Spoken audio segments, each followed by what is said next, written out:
여호와 하나님이 땅의 흙으로 사람을 지으시고 생기를 그 코에 불어넣으시니 사람이 생명이 되니라.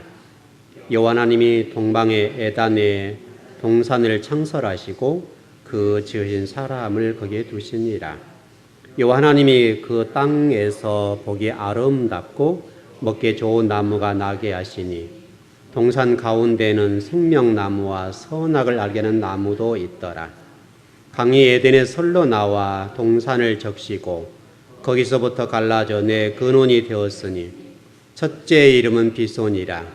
금이 있는 하웰라 온 땅을 둘렀으며 그 땅의 금은 순금이요 그곳에는 베들레헴과 호마노도 있으며 둘째 강의 이름은 기훈이라. 구스 온 땅을 둘렀고 셋째 강의 이름은 힙데겔이라. 아수르 동쪽으로 흘렀으며 넷째 강은 유브라 되더라. 여호와 하나님이 그 사람을 이끌어 에덴 동산에 두어 그것을 경작하며 지키게 하시고 여호와 하나님이 그 사람에게 명하여 이르시되 동산 각종 나무의 열매는 내가 임의로 먹되 선악을 알게 하는 나무의 열매는 먹지 말라. 내가 먹는 날에는 반드시 죽으리라 하시니라. 아멘. 이제 이 아마 이 본문 이 성경이 거의 마무리가 돼가고요.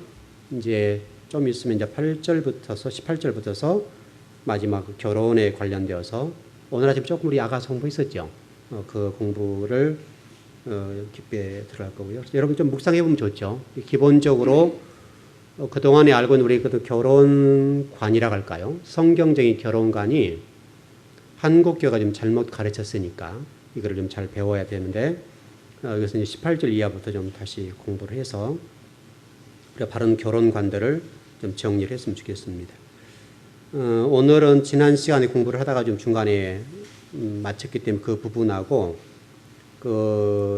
오늘 네 강의 금, 은 이런 거 뭐 베들리엄, 호마노 이런 것들 도대체 뭘 상징하는가 그걸 좀 공부를 해서 하나님이 어떻게 말씀하시는가를 좀 공부를 해봤으면 좋겠습니다.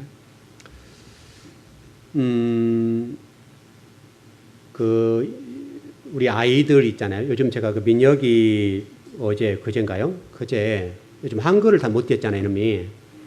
그래서 저도 지금 휴가 갔다 와 좀 몸이 별로 안 좋았거든. 이게 좀 이게 담이 절려서 몸이 움직이기 힘들고 또 이제 저는 뭐 설교를 이렇게 한 주간 준비하고 이렇게 편하게 있는 사람이 아니잖아요. 몇 주는 준비해야지만 편한 사람이고 다바르 성경 강좌 같은 경우도 몇 주 정도는 다 워드 작업해놓고 다 작업을 끝내놔야 좀 쉬고 공부를 하는 사람이니까 스타일이. 저도 바빠 죽겠어요. 바빠 죽겠는데 이놈이 와서 TV만 보고 있는 거예요. 제가 휴가 갔다 오는데. 그래서 이제 하루는 잡아가지고 성경책을 좀 갖다 놓고 성경책을 읽히는 거죠. 앞에부터 창세기 그부터 읽히는데 여러분 성경책이 어렵죠? 여러분 그 아이들 성경책도 어렵습니다. 이게 그러니까 얼마나 힘드냐고 이게. 제가 그래서 90쪽까지를 하루에 맞춰야 된다. 이래나 시키니까 죽을라 가는 게 죽을라 그래. 그래서 제가 좀만 흠눈 팔면 TV 가서 보고 있고 뭐 이러는 거죠. 그래서 제가 이제 끼고 성경을 읽히는 거예요. 읽히니까요. 좀 읽어지는 거죠. 근데 걔 말하는 수준으로 얘기하면 어른 수준이잖아요. 말하는 것들 얼마나 똑똑하냐고요. 그렇게 똑똑한데 한글을 모르니까 그때 기가 죽는 거예요. 제 앞에 기가 확 죽었어요. 기가 확 죽어가지고 이제 성경을 이게 읽게 만들고 가르치면서 어려운 글자들을 못 읽잖아요. 그래서 그런 글자를 이제 읽혀주고 따라하게 하고 읽혀주고 따라하게 해서 꽤 많이 읽었어요. 읽고 나서 2번 읽고 3번 반복시켜주는 거죠. 2번 읽고 3번 읽으니까 글씨를 애워서 그런지는 모르겠지만 읽어가는 거예요. 그러니까 여러분 이제 예를 들어 이런 것 같아요. 우리 민영이 같은 경우가 지금 8살인데 우리 신앙이들 똑같은데 신앙인의 연조나 나이와 관계없이 신앙의 수준은 다 다르다고 천차만별이라고요. 어떤 성도는 신앙생활을 1년 했는데도 불구하고 신앙의 수준이 높을 수도 있고 그래서 높은 수준의 성경을 가르쳐줘도 이해하고 받아들여요. 어떤 성도는 20년, 30년을 가르쳐도 못 받아들여요. 또 어떤 경우는 주의 종들도 못 받아들여요. 이게 안타까운 거예요. 정말 제대로 성경을 가르쳐주면 잘 받아들이고 배우려고 하는 자세를 가지면 될 거 아니에요. 배우려고 하는 자세를 가지면 되는 성도도 똑같다고요. 성도들도. 우리 교회도 새로운 분들이 계속 와서 성경 공부가 좋으니까 와서 배운다 그러잖아요. 근데 중요한 것은 본인들이 배우면 될 건데 간만 본다고요. 간만 봐. 쉽게 해서 이 말씀 뭐지? 자꾸 물음표만 던져놓고 안 받아들여 버린 거예요. 그러니까 이게 제가 보니 좀 답답한 거죠. 그래서 왜냐하면 여기서는 성도들이 영적 상태가 보이잖아요. 우리 광건사님 같은 경우는 우리 교회 오신 지 얼마 안 됐지만 권사님 말씀을 잘 받으시거든요. 권사님 잘 받으시죠? 쏙쏙 들어오죠? 쉽지 않은 얘기예요, 이게 지금. 그동안에 우리 교회가 좀 많은 새로운 성도들이 와서 어려웠던 이유가 그동안에 실질적으로 배웠던 성경 공부와 좀 다른 부분이, 다르다는 말이 틀리다는 말이 아니에요. 깊이 들어가다 보니까 어렵단 말이죠. 근데 우리 광건사님 같은 경우는 말씀들을 잘 받아 드신단 말이죠. 그리고 목사 입장에서 너무너무 좋은 거예요. 야, 어떤 목사님 참 잘 가르치셨다. 그 목사님 존경스러울 정도로 우리 교회에서 가르치는 게 별로 이게 쉽진 않은데 어떻게 말씀 잘 드시지? 생각해보니까 그 교회가 영적인 수준 또는 우리 권사님의 신앙의 수준을 이렇게 보면서 그 목사님이 감사한 마음 갖는 거예요. 제가 누군지는 몰라요. 제가 모르지만은 감사한 마음 갖는데 어떤 분들 같은 경우는 그냥 우아해가지고 도대체 제 말씀 어떤 말씀이야 이렇게 된 경우들은 제가 이게 때로는 이게 분이 일어나고 화가 난다고요. 어떻게 성경을 가르쳤기에 저렇게 됐을까 생각해보면 그렇단 말이죠. 우리 주의 종들도 똑같아요. 우리 목회자들도 성경을 가르치게 보게 되면은 좀 이렇게 배우려고 해야 돼요. 배우려고 해야 되는데 안 배운다니까 이게. 자기가 알고 있는 성경의 수준이 예를 들어서 우리 10에서 5라고 본다면 5가 최고인 거예요. 이게. 그러니까 민혁이 수준인데 민혁이는 지금 자기가 알고 있는 수준이 최고잖아요. 최고인데 우리 어른이 봤을 때는 아니잖아요. 똑같은 거라고요. 우리 일전에 우리가 창세기 전부 다바르 말고 토라 공부할 때 2장 26절 거기 말씀 배웠었죠. 1장 26절에서 배울 때 하나님이 이 모든 세상을 통치하는 방법, 다스리는 방법이 뭐라고 그랬어요? 말씀으로 통치한다 그랬죠. 말씀으로 다스리신다. 말씀으로 다스리는데 하나님의 다스림의 핵심이 말씀이라고 말씀. 그래서 성경의 창세기, 요한계시록까지 말씀을 통해서 다스린단 말이죠. 그러니까 우리가 말씀을 안다는 것은 너무너무 중요한 거예요. 왜냐하면 하나님의 다스림에 내가 이렇게 응답하는 삶을 살게 되니까. 여러분에게 똑같다고. 여러분들도 여러분이 말하고 있는 이 말의 그 힘과 능력이 그대로 드러나게 돼서 어떻게 말하고 사느냐에 따라서 인생이 달라진단 말이죠. 그러니까 예를 들어서 어떤 분들 가운데 아이고 죽겠어 하는 사람 있죠. 여러분 주변에. 참 이 사람들은 정말 힘든 거예요. 좀 힘들더라도 좀 여유 있게 좀 멀리 바라보고 하나님이 기회를 주실 거야.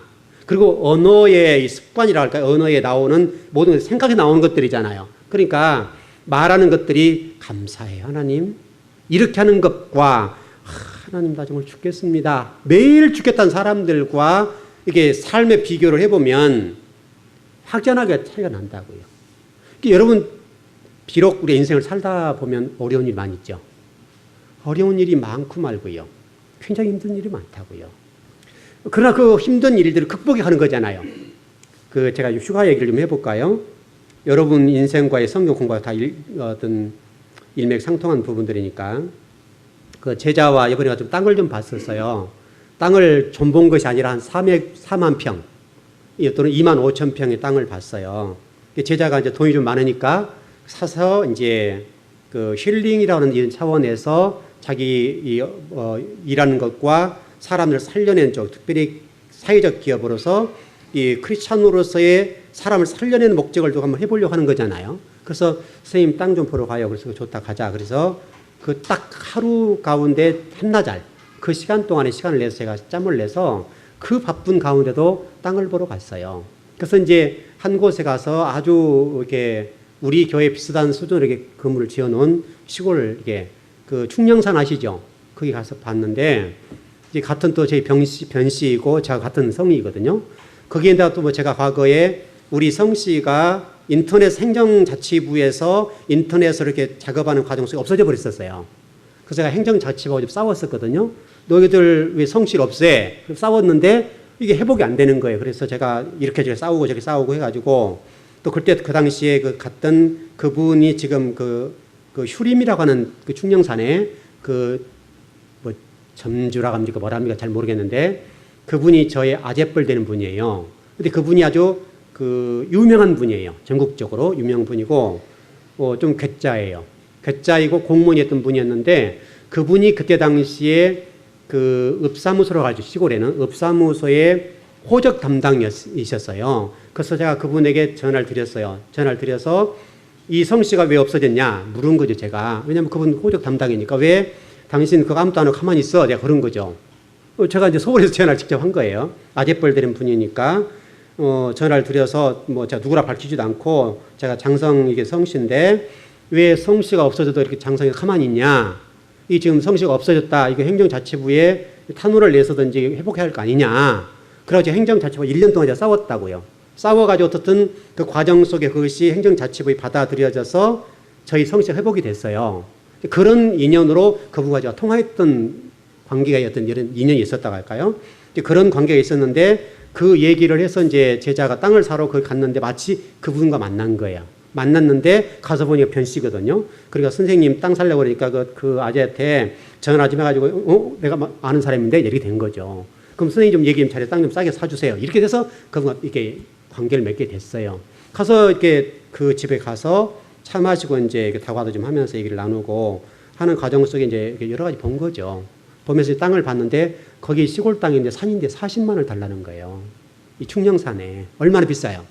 그러니까 이게 땅 한 평에 40만 원에 100평만 사도 얼마입니까? 꽤 큰 돈이잖아요. 그래서 이게 답이 아니다 제가 그런 거죠.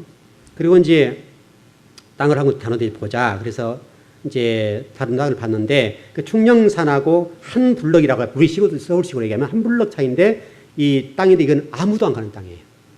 근데 그 땅이 어떤 땅이냐면 과거에 지금 한센병 환자들이 있죠. 그 라병 환자들을 격리시켰던 동네예요.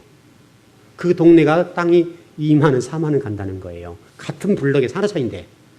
그래서 갔어요. 가서 보니까 동네에 마을버스도 들어오게 되고 그 다음에 그 동네에 그 한센병자가 몇 명이냐 이렇게 물어보니까 4가구가 사는데 4명이 있다는 거예요. 4명이. 그러면 10년만 기다리면 된다. 그럼 여기다 찜하자. 그런 거죠, 제가. 여러분 무슨 얘기 이해되시나요? 그랬는데 이제 신랑과 저녁에 만나서 이제 제자 신랑과 만나 밤에 이제 식사를 하는 동안에 이런 상황에다 이제 그 제자가 얘기를 했을 거 아니에요? 얘기를 하니까 거기를 자부터 하는데 10년 동안 돈을 투자해서 어떻게 하냐 이거죠. 그래서 제가 그랬죠. 그 심집사. 근데 그러면서 제 생각은 40만 원에 투자한 것보다는 여기에다 10년을 묶여놓고 하나씩 작업을 해라. 그게 훨씬 빠를 것 같다. 그렇게 좀 얘기하면서 그 밑에 땅을 좀 또 하나 봤는데 2만 5천 평짜리가 있는데 지금 한 2만 원 정도 하더라고요. 이거는요. 2만 원 정도. 그 대신 좀 개간을 하고 좀 해야 될 부분이 있어서 제가 그랬어요. 그 심집사한테 집사님 나는 개척자 정신이어서 나는 여기 올인할 수 있겠습니다. 투자하세요. 이제 그렇게 얘기를 한 거죠. 이제 그렇게 얘기를 하면서 돌아왔는데 그 심집사님은 이제 또 이게 두드린 사람이잖아요. 밤 12시 반까지 가까이 얘기를 했는데 자도 하는 거죠. 그래서 생각해보면 답이 나온 것 같다. 잘 고민해봐라. 뭐 내가 살 건 아니니까 하여튼 알아서 하라고 이제 올라와 버렸죠. 자, 여러분 보십시다. 우리 신앙인들이 다른 사람이 가지 않는 그 길, 비록 격리된 땅이고 다른 사람들이 오지 않는 땅이니까 싸잖아요. 그럼 저 같은 기질이면 저는 그것에 올인을 해버려요. 우리 신앙인들이 진리 말씀을 아는 데 있어서도 마찬가지라 이거예요. 진리 말씀을 아는 데 있어서도 내가 알고 있는 수준에서 머무르면 안 되는 거예요. 내가 알고 있는 수준이 아니라 뛰어넘어서 더 깊은 진리의 단계로 들어가야 성숙도가 있어야 되는 것 아니냐 이거죠. 여러분 그런 어떤 예를 들어서 그 땅 얘기도 그랬지만은 여러분 괜찮지요? 그래서 제가 돈 조금만 있다 간다면 거기다 땅을 좀 살 것 같아요. 지금 기분으로는. 그래서 제가 땅 산다고 계속 집사람한테 얘기를 하거든요. 땅 산다 그러거든요. 또 돈 어디서 나서 몰라 나도 사. 계속 그러는 거죠. 한 몇천 평을 샀으면 좋겠다. 그러면 노후를 준비하면서 성경을 가르치는 센터를 만들 수 있겠다. 이런 생각이죠. 근데 지금 제가 본 땅은 그분들이 있는 바로 입구에 그건 아무도 안 사는 땅이에요. 그게 개척해서 들어가면 그 대신 20%밖에 집을 짓지 못하니까 딱 맞다고 저하고는. 그러면 몇천 평을 사서 그렇게 해 놓으면 하나씩 작업을 해서 건물을 짓고 지금부터 조금씩 작업에 들어가면 제가 좀 나이 들어서 은퇴하고 많은 주의 종들의 성경을 가르칠 수 있는 센터가 될 수 있겠다. 이런 거죠. 이런 준비를 하고 싶어요. 여하튼 기도해 주세요. 그게 어떻게 될지 모르잖아요. 그래서 제자에게는 선생님 좀만 기다려요. 제가 사기는 살게요. 사다 드릴게요. 근데 언제 믿냐고요. 제가 저는 바쁜데. 뭐 그래서 제가 뭐 땅 사주라 땅 사를 할 수 없는 것이고 지는 사준다고 그러는데 언제 사주냐고 이거를. 그러니까 내가 빠르겠다 싶은 거죠. 그래서 제가 집사람한테 계속 얘기하는 거예요. 땅 사자. 그게 계속 집사람은 땅 어떻게 사? 이런 거죠. 산다. 저를 그렇게 하고. 자, 여러분 말을 뱉어 놓는 거죠. 그리고 도전해 가는 거죠. 여러분이 우리가 말이라고 하는 것이 그 땅을 보거나 신앙을 보거나 어떤 상황들을 볼 때에 항상 죽는다. 부정적인 사람들은 이루어지지 않아요. 제가 지금까지 목회하고 인생을 살아오는 동안에 교회를 개척하는 과정과 이 교회를 건물한 것도 마찬가지고 또 제가 다른 곳에서 교회를 개척할 때도 정말 불모지와 같은 곳에서 개척을 했거든요. 누구도 될 수 없다고 얘기했던 거, 누구도 불가능하다고 얘기했고 저 사람 미쳤어 라고 했던 곳에서 이뤄냈다고요. 지금까지. 그 힘은 무엇이냐면 하나님이라는 뒤에 배경이 있는 거예요. 하나님이 저를 사용하시고 주의 종으로 저를 부르셨기 때문에 제가 말하는 것에 책임을 져주지 않겠느냐. 제가 제 일 하려고 하는 건 아니잖아요.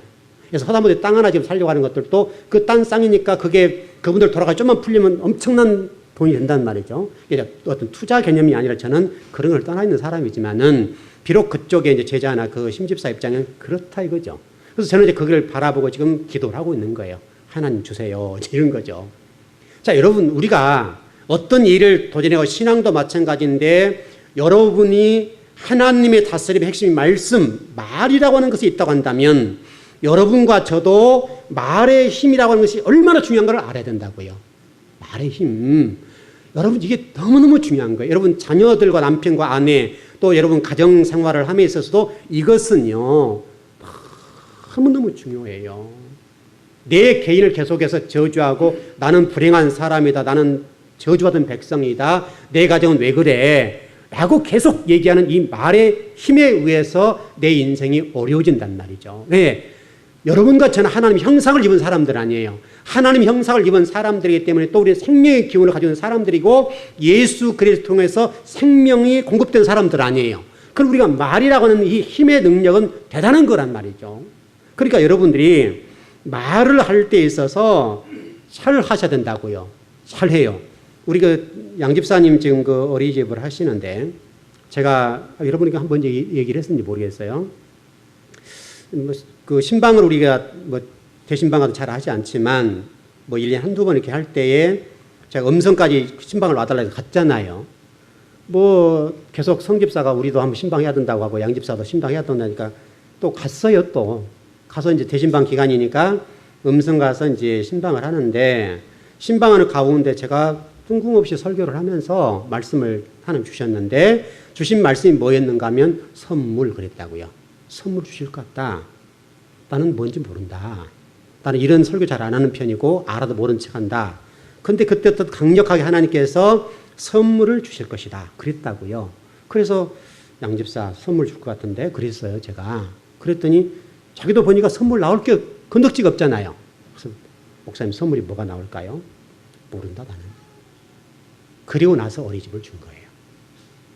여러분 이게 말의 유력의 힘이죠. 그러니까 여러분 인생을 살아감에 있어서 하나님의 말씀을 잘 안다고 하는 것은 얼마나 중요한지 모른다고요. 하나님의 말씀, 특별히 하나님의 다스림의 핵심이 말씀이다. 말씀이라고 하는 관점이 가지고 있기 때문에 여러분 말씀을 안다고 하는 것이 너무너무 중요한 거예요.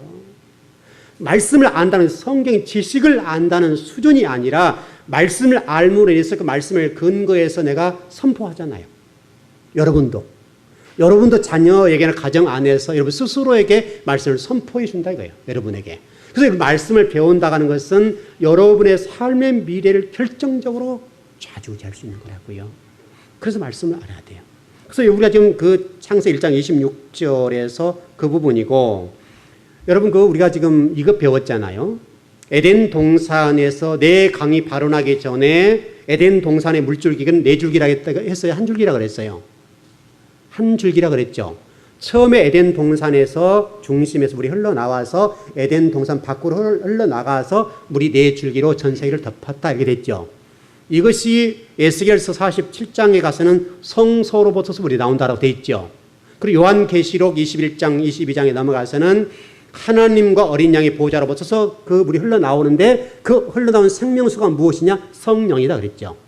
결국은 에덴 동산에 흘러나왔던 그 물이라고 하는 것과 에스겔 47장에 그 성소로부터 나왔던 것이 무엇이냐? 말씀이겠죠.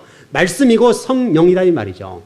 그러니까 이런 말씀을 안다고 하는 것은 성령의 충만함과 성령의 지배함과 성령의 은혜 가심 삶들을 살아가는 데 있어서는 너무너무 중요하다고요.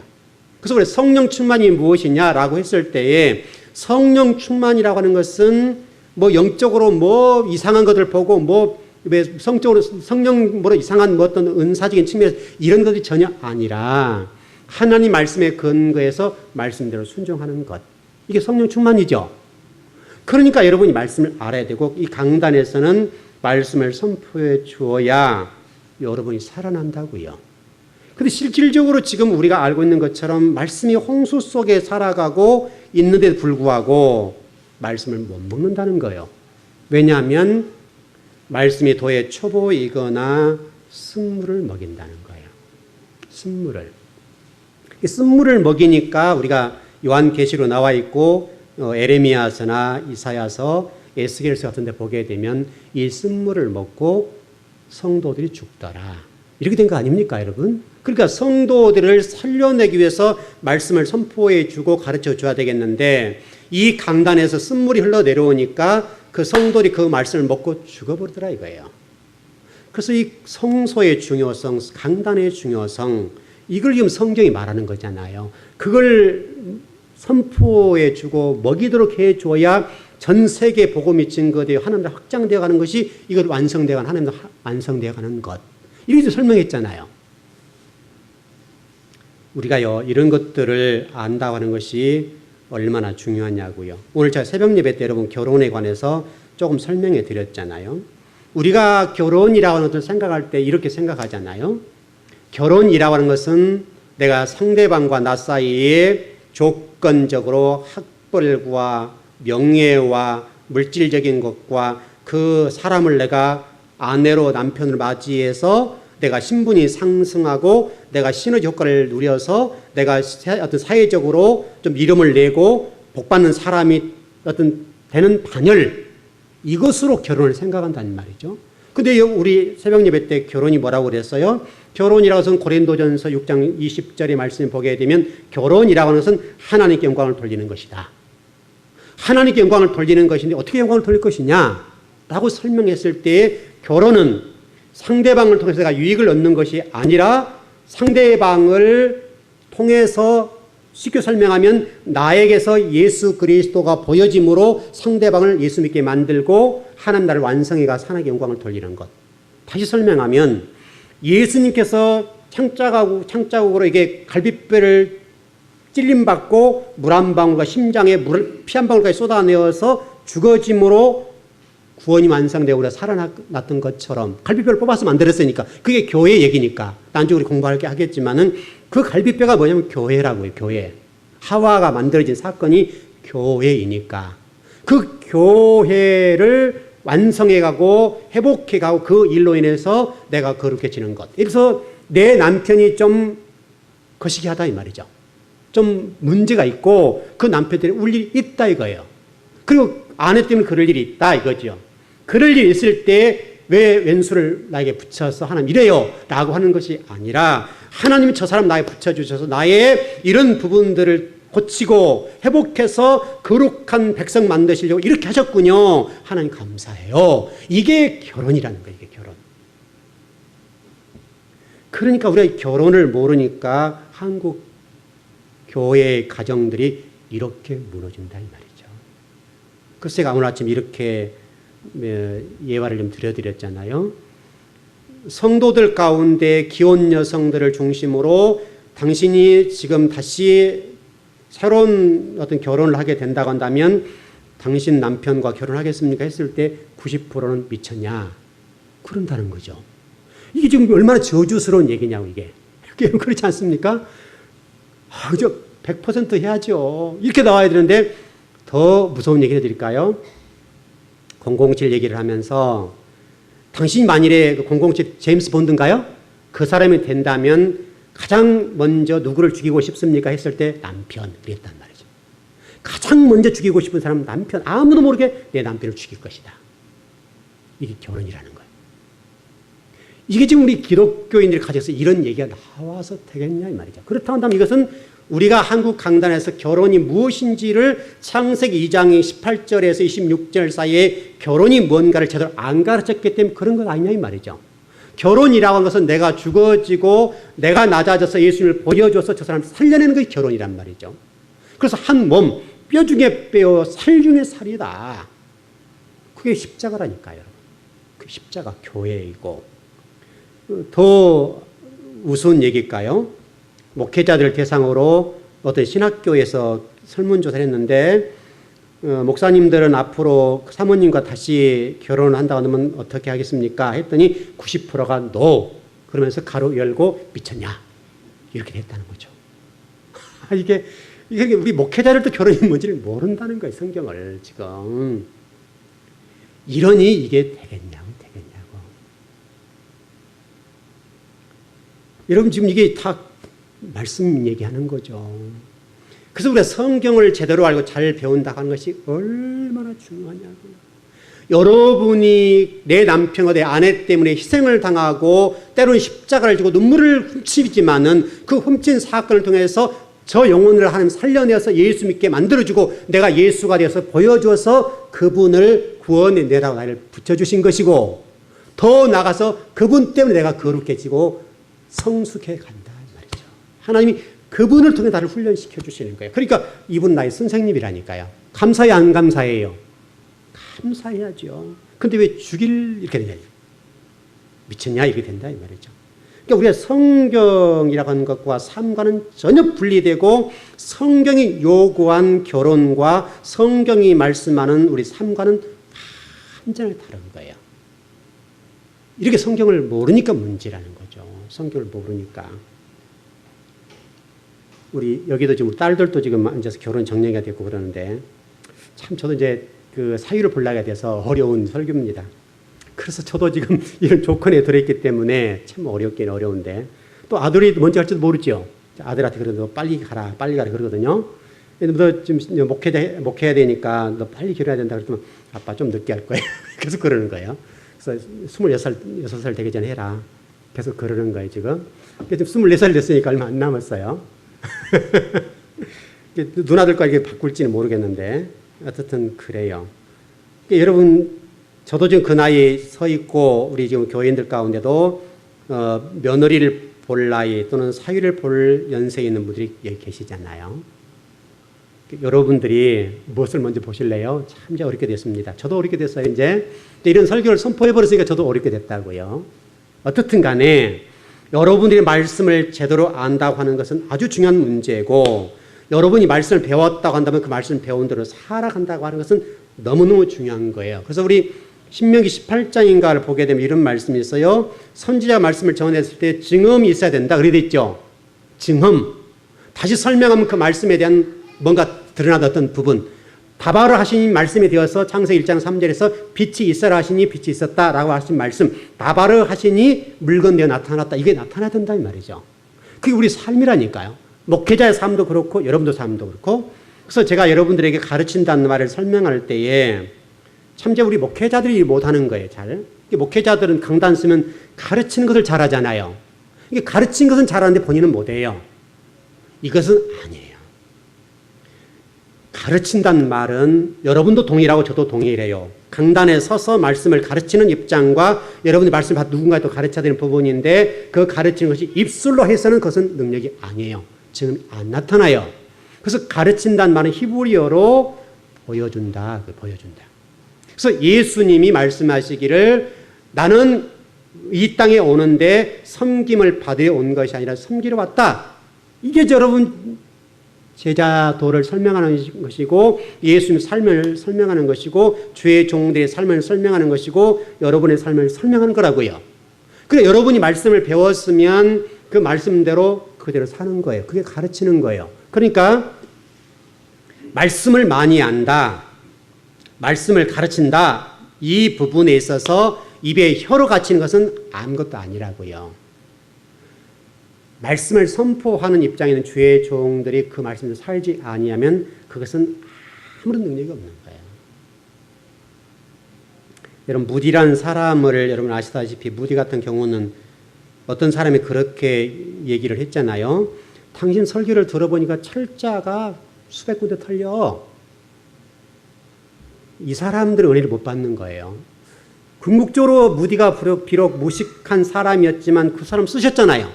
그분이 가는 곳곳마다 성령의 역사가 나타나고 뜨거운 일이 일어났다 이 말이죠. 하나님은 그분의 무식을 쓰는 것이 아니잖아요. 그분의 진실성과 성실성을 써서 그분을 사용한 거예요. 그러니까 그거를 한자 한자 설교가 철자법 틀렸고 문법 틀렸고 이게 하나님 백성이 해야 될 짓이냐고요. 하나님 무엇을 말씀하시는지 그걸 봐야 될 거 아니에요. 그걸. 근데 무디는 비록 학벌도 그렇고 또 언어의 능력이라고 합니까? 언어의 수준이라고 이런 것들도 떨어졌는데 그가 선포하는 곳곳마다 기적이 일어났다고요. 하나님이 쓰시니까 성령이 그와 함께 하니까 물론 이제 시대적으로 좀 지금과는 다른 시대입니다만은 그러니까 여러분과 제가 신명기 18장 22절 말씀과 같이 하나님 말씀을 여러분들이 가지고 누군가를 가르치고 선포해주고 삶을 살아갈 때 증험이 있어야 된다고요. 다시 설명하면 여러분의 말씀이라고 하는 것들이 여러분 말씀대로 살아야 된다고요. 그게 능력 있는 거예요. 거기 힘 있고 그게 능력 있는 것이지 여기서 아무리 매끄럽게 얘기를 잘하고 아무리 잘 가르친다 할지라도 그것은 허공에 메아리치는 메아리 불과해요. 여러분 수만 명이 모여도 말씀을 들을 때는 은혜 받고 환호할지 모르지만은 성도들이 변화되지 않는다면 아무런 의미가 없잖아요. 그래서 그 좀 대교회를 섬기는 목사님들도 그런 얘기를 하세요. 내가 1년 동안 한 명의 성도만 변화를 받는다고 한다면 성공이다. 그 얘기를 하고 있어요. 지금 실질적으로 본인들도 변화 아니라고 해서 안단 말이잖아요. 여러분 오늘 예배드린 우리 즐거운교회 성도 여러분들은 이 에덴 동산과 성소와 하나님과 및 어린 양의 보호자로부터 흘러나오는 이 생수, 목마르지 않는 이 생수 말씀 이거를 안다고 하는 것이 너무나 중요하다고요. 하나님이 이스라엘 백성들이 시내산에 모이기 위해서 새로운 가치관, 다시 설명하면 하나님 말씀을 가지고 인생을 살아라라고 선포하신 거잖아요. 그럼 저희들도 지금 이 땅에 살아가면서 하나님의 삶을 살아가는데 하나님 말씀을 가지고 새로운 인생을 살아가는 것이 아버지 뜻이라 이 말이죠. 힘들지만은 그러나 성경은 여기에 대해서 이렇게 설명해요. 그거 어려운 것 아니야. 이렇게 얘기한단 말이죠. 분명히 성경 신명기 30장 11절 이하에서는 이 시내산 언약에 관해서 특별히 모압 언약 또는 가데스 바네아에서 하는 하나님의 이 언약의 말씀에 관련되어서 너희들 그 말씀 절대 어렵지 않아. 다 지킬 수 있어.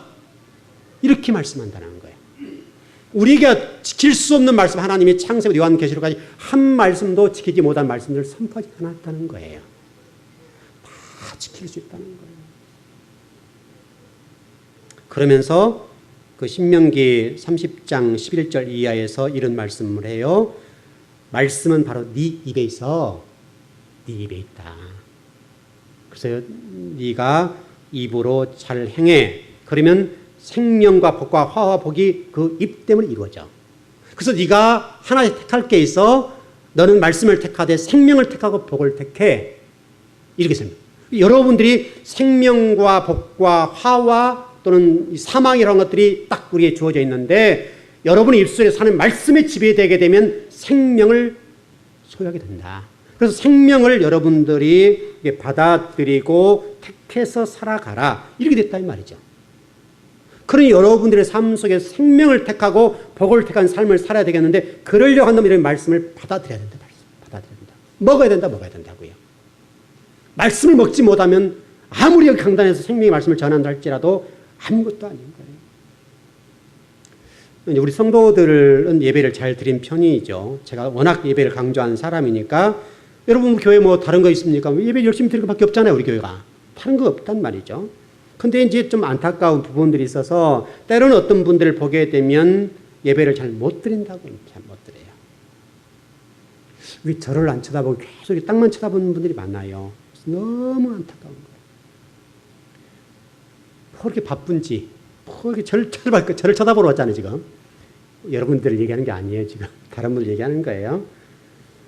그래서 여러분, 교회라고 하는 것이 이사야서 21장에서 그렇게 말씀하시잖아요. 교회가 뭐냐라고 설명할 때 교회는 타작마당이다. 그래서 우리 마태복음 13장에서는 알고가 쭉정이를 키를 들고서 이렇게 골라내는 작업하는 것이 교회다. 이렇게 됐잖아요. 그러니까 여러분 지금 교회에 여러분들이 모였기 때문에 나는 다 모든 끝났어. 이런 것은 절대로 아니라고요. 여러분 그 마태복음 13장의 말씀 보면 이런 말씀이 있어요. 세상 끝날에는 천사들이 와서 의인 중에서 악인들을 갈라낸다. 그러죠. 여러분 잘 읽어보세요. 마태복음 13장 49절 이하의 말씀 보게 되면 꼭 그렇게 됐어요. 천사들이 와서 의인들 가운데 악인을 갈라놓겠다. 다시 설명하면 예수 믿는 사람들 가운데 예수님을 구주로 영접한 사람들, 구주로 영접하고 주인으로 섬기는 사람들 가운데의 의인이잖아요. 그 사람들 가운데 악인을 갈라내버리겠다. 분명히 교회 안에는 의인도 있고 악인이 있단 말이잖아요. 예수를 믿고 교회는 다니지만은 분명하게 그 안에는 의인도 존재하지만 의인 가운데 악인이 있다. 무서운 거예요, 이거는요. 그래서 디도서 1장 16절 이렇게 되어 있잖아요. 너희들이 입술로는 시인하지만은 몸으로는 부인하기 때문에 너희들은 가증한 사람들이야. 이렇게 되어 간다고요. 동일하게 마태복음 15장 8절에서 9절에 보게 되면 요약해서 정리해 드린다면 이 백성이 입술로는 날 존중하고 존경하지만은 마음으로는 거부해. 그러니까 여러분이 입술로 주님 믿어요, 사랑해요. 이것은 아무 소용없는 거예요. 몸으로 말씀을 전해줘야 된다고요. 몸으로 말을 표현해줘야 된다고요. 다시 설명하면 내가 가서 사는 그곳에 말씀이 완성돼야 된다고요. 완성. 이게 말씀이지 말씀을 배웠다, 안다 그것은 아무것도 아닌 거예요. 여러분 성경 이 들고 다니면 이게 능력이 됩니까? 어떤 분들은 성경 또 비고도 자잖아요. 능력이니까. 꿈자리 사납다. 성경 비고 자잖아요. 별짓을 다 하는 거예요. 성경 자체가 능력은 아니잖아요. 말씀이 능력이고 그 말씀이 내 삶 속에서 순종하고 살아드릴 때에 능력이 되고 힘이 되고 권세가 되는 것이지 그 자리에 생명이 있고 복이 되는 것이지 성경을 천군을 비고 잔들 이게 되겠어요? 그러니까 우리 성경이 무당이 되는 거예요. 무당. 부적이 돼요. 부적. 부적 붙이고 이불 속에 집어넣고 벽에서 집어넣은 사람은 똑같다니까요. 성경이 부적이 돼버려요. 성경이. 그래서 실질적으로 성경을 피고자 하는 사람들이 있어요. 부적이 아니고 뭐예요 이게. 성경이 말씀은 이게 책이죠. 성경 말씀은 한 말씀이라도 순종하는 그 자리에 능력이 나고 힘이 되고 권세가 되는 것이지 그렇지는 않다고요. 그래서 여러분들이 하나님 말씀 부지런히 배워야 되고 그 말씀이 부지런히 배워져서 그 말씀대로 살아가는 것 곧 그게 성령 충만인 거예요. 성령 충만은 이게 뭐 약간도 돌아간 게 아니라니까요. 그러니까 우리 한국 교회는 이렇게 좀 뭔가 조금 무당기가 보여야 능력이 많다. 또 입에서 샬라샬라 해줘야 이게 저 목사님 능력이 많으시네. 또 이게 그 개구리소를 좀 내줘야 기도 많이 하시네. 이렇게 간단 말이죠. 저와 같이 이게 제 목소리를 내면 이것은 아닌 거예요. 그래서 이제 그 좀 이렇게 풍채도 있으시고 이렇게 좀 하신 분들 설교를 들어보시면 이게 개구리소리가 나잖아요. 한결같이 개구리소리를 낸다고요. 그게 무슨 능력이에요, 그게? 좀 마치 이게 목을 쫙 좀 눌러서 목을 확 힘을 줘가지고 해줘야 이게 능력이 나가냐고요. 어디 그게 능력이 있다고 성경에 기록된 게 어디 있어요? 하나님 말씀 제대로 전해야지. 이 부분은 그 정도 합시다. 그 다음에 이 네 강의 금들이 나오는데 이 금의 문제는 아주 중요한 문제인데 결론을 정리해 드릴게요. 결론은 이 부분 요한계시록 21장에서도 이 부분이 그대로 나타나고 있고요. 그 21장에 쭉 보게 되면 아주 휘황찬란한 금 얘기가 나옵니다. 별 금들이 다 등장하죠. 근데 이 금을 가지고 이제 천국 좀 갔다 온 사람들 얘기를 들어보게 되면 천국이 이렇게 됐다 해가지고 천국은 지금 열리지도 않았는데 어떻게 천국을 갔다 온 사람이 너무너무 많은 거예요.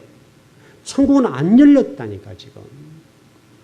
천국은 예수님이 마지막에 심판하신 다음에 천국과 지옥이 갈라지고 열리는 것이지 지금은 낙원에 불과한데 낙원 갔다 왔다고 한 사람들 얘기가 천국 얘기를 한단 말이죠. 천국 갔다 와서 한결같이 하는 얘기가 천국이 금으로 지어진 집에 몇 채가 있고 내가 그 집 갔다 와 내가 그 집이다. 때로는 내가 그러한 길이 금길이었다. 막 환호를 하는 거예요. 야, 천국 가면 정말 멋지게 살겠구나. 똑같이 세상적인 사고로 천국을 바라보는 거예요. 여러분 그게 천국입니까 여러분? 천국은요 그보다 훨씬 좋아요.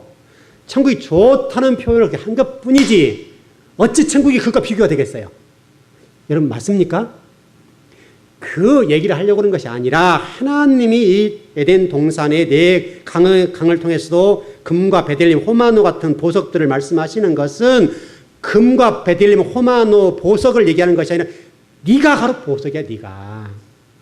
여러분이 보석이라고 말씀하는 거예요. 그래서 한 생명이 천하보다 귀하다고 말씀하는 것이 그런 거라니까.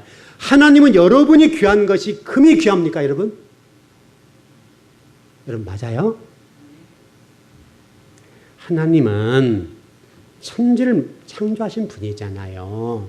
천지를 창조하신 분이 뭐가 부족해서 우리에게 금과 이렇게 대비시켜서 너는 내가 하늘나라에서 금 많이 줄게 이렇게 하겠냐고요. 이 지구상에는 금 모든 것보다도 여러분이 훨씬 귀한 거예요. 여러분 별로 감동이 없어요?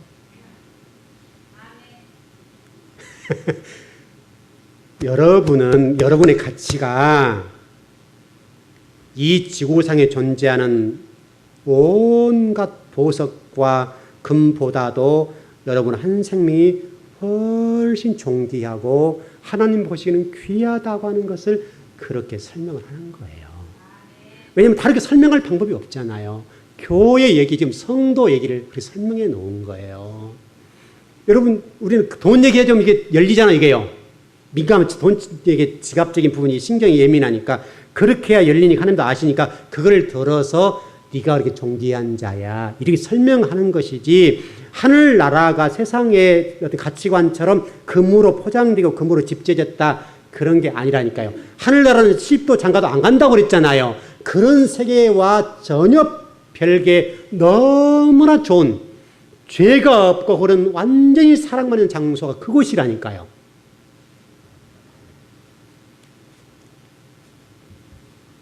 그래서 우리가 그 성경에 그런 말씀 있잖아요. 믿음, 소망, 사랑 가운데 제일은 사랑이다.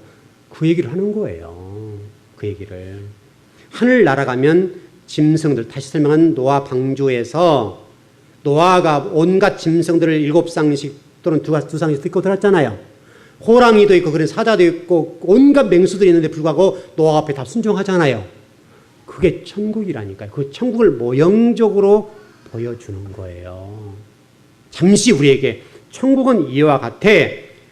호랑이들도 노아에게 순종하고 사자들도 노아한테 순종하고 또 코끼리도 순종하고 그 온갖 맹수들도 노아의 말 한마디에 다 순종하고 통치권이 지배를 받는 세상이 하늘나라야.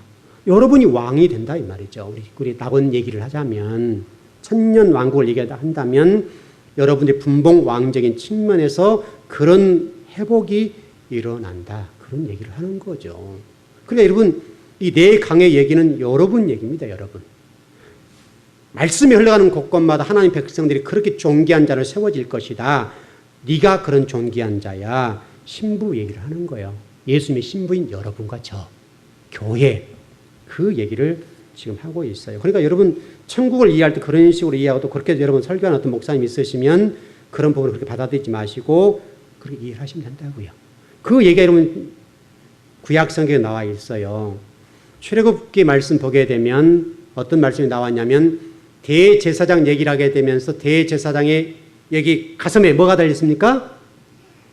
12지파의 이름들이 달려 있었죠. 뭘로 달렸었어요? 온갖 보석으로 달렸어요. 보석으로.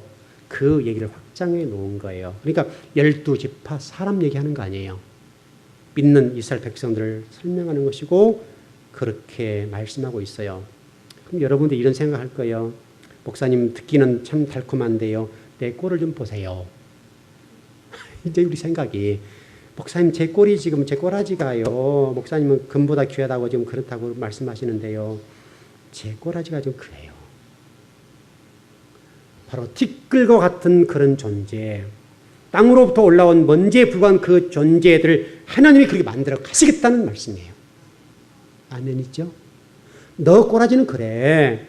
너는 내가 없는 상태는 너 꼬라지는 땅으로부터 올라온 먼지에 불과한 너야. 그러나 내가 너에게 생명을 공급해서 예수 그리스도를 통해서 내가 너를 이렇게 만들어 갈 거야. 그게 하나님 나라야. 내가 너를 이렇게 만들어 갈 걸 설명하는 것이 성경책이고요. 성경책을 통해서 너 지금 그렇게 얘기하지. 그래 내가 성경을 봐라. 요한계시 마지막을 봐라. 마지막을 보게 되면 내가 너를 이렇게 만들 거야. 그거를 네가 믿고 가. 너 지금 그런 과정 속에 있어. 그렇게 지금 말씀하고 있다고요. 이스라엘 백성들 애굽에서 광야와 가나안을 거쳐서 새로운 백성을 만들었던 것처럼 우리를 그렇게 만들어 가고 있는 과정에 있어요. 이 과정이 있으니까 여러분 절망이 아니죠? 과정이니까. 과정 속에는 고통이 있어요. 과정 속에는 눈물도 있다고요. 과정 속에는 절망도 있고 아픔도 있어요. 어찌 과정 속에 힘든 일이 없겠어요. 우울 일이 있죠. 어떤 분들이 얘기가 그러잖아요. 우리 교인들도 가끔 그 얘기를 하시던데 제가 이 교회를 개척하고 건축을 하고 하니까 어디서 굴러온 어떤 목사가 돈이 굉장히 많다고 그렇게 얘기를 한 분도 동네에서 많아요. 우리 초창기 교인들도 그런 생각을 많이 했었어요. 우리 목사님 돈이 어디서 이렇게 많이 나서 교회를 저렇게 땅을 사고 건물을 지으려고 하실까? 돈이 정말 많으신가 봐. 저는 정말 알거지거든요. 아무것도 없어요. 근데 저는 사람들 부자라니 좋기는 좋은데 지금도 그렇게 생각하는 게 많다고요. 즐거운교회 목사는 너무너무 부자인가 봐. 부자지요. 하나님이 우리 아버지니까. 부자는 부자예요. 맞아요. 부자지요. 왜냐하면 제가 이 성경에 나오는 그 모든 보석보다 귀한 자니까. 그래 부자니까 됐잖아요. 이렇게. 안 그래요? 이렇게 이런 과정 속에 여러분 다 보셨듯이 우연하게 이렇게 됐습니까 이게? 우연하게 안 됐다고요. 모든 사람이 보기에 목사님 건축비가 엄청 들어갔을 것 같습니다. 그렇죠. 엄청 들어갔죠. 들어가기는 들어갔죠. 근데 여기에 눈물이 들어갔죠. 성도의 눈물과 또 목회자의 눈물이 이 속에 들어갔죠. 여러분 땀이 들어갔잖아요. 땀 없이 이게 어떻게 교회가 이렇게 세워져요. 어찌 고통스럽고 과정이 없는 과정 속에 어떻게 이게 세워지냐고요. 우리 성도들 아주 일평생 일할 거 다 있잖아요. 우리 이권사님이 그랬잖아요. 목사님이나 나 일 시켜먹지 아무도 일 못 시켜먹는다고. 평생 내가 이곳 와서 일 죽으라고 했다고. 맞아요. 우리 교인이가 일을 했죠. 그러니까 여러분 보람도 있는 것이고. 그 눈물 없이 그 땀방울 없이 어찌 이 교회가 세워지냐고요. 이 교회가. 과정이 힘들잖아요. 그 가운데 성도들 얼마나 고통스럽고 힘들고 또 거기다 물질적인 부담 얼마나 많아요. 말하지 않고 교회에서 헌금하라는 말이 한마디 안 했지만은 눈에 보이는데 어찌 고통이 없었겠냐고요. 해야 되겠는데 못하고. 또 때로는 목회자가 그 업자들 탓에 곤욕을 당하도 봤잖아요. 그때 목회자로서의 좌절감 또 성도로서의 좌절감 그걸 느꼈잖아요. 그걸 느꼈단 말이죠. 그때 그 고통들을 말할 수 없죠. 그런 고통 위에 세워진 거예요. 이게 하나님 나라라니까요. 그 과정 속에 여러분들이 있는 거예요. 그래서 끝이 좋은 거예요. 믿는 사람들은. 제가 집사람을 오직 유일하게 끌고 가는 힘은 끝이 좋다. 그 한마디잖아요. 여러분 성경이 그러니까요. 제 얘기가 아니라 성경이 그러니까 성경이 여러분들을 만들어 간다 이 말이죠. 하나님이 하시는 일이지 제가 어찌 그것을 할 수 있겠습니까? 그러니 여러분 과정 속에 힘든 일이고 어려운 일이 있지만은 그 과정 속에 절망하지 마시고 하나님의 나라에 순응하십시오. 하나님 나라를 통해서 이루실 그 일을 바라보시고 가십시오. 가나안 땅을 가기 전까지 광야에서 하나님이 이스라엘 백성을 등에 업고 가신다고 그랬죠. 출애굽 19장의 말씀에서 등에 업고 가시고 지금도 우리를 업고 가신다 그랬잖아요. 다만 등에 업고 가는데 왜 나 힘이 들어? 라고 할 때는 우리를 사람 만들려고 죽이셨다. 이거 때로는 고통을 주셨다. 그래서 이스라엘 백성들을 광야에서 그렇게도 죽이시고 고통을 주었던 것은 사람 만들려고 그렇게 하셨다. 지금도 하나님은 저와 여러분들을 등에 업고 가십니다. 그건 분명합니다. 업고 가는 과정 속에 있습니다. 그러니 여러분 혹시 힘든 일이 어려운 일이 있으시더라도 절망하지 마십시오. 하나님이 나의 아버지가 되시고 하나님이 우리 주인 되시고 하나님이 말씀하셨으니까 제 얘기하는 것 아니잖아요. 하나님이 말씀하셨으면 이루실 겁니다. 또 우리 교회가 그것을 이루어가고 있고 이것을 보고 있고 그렇다면 틀림없을 겁니다. 그 말씀을 믿고 도전해 가는 여러분 되길 바랍니다. 기도하겠습니다.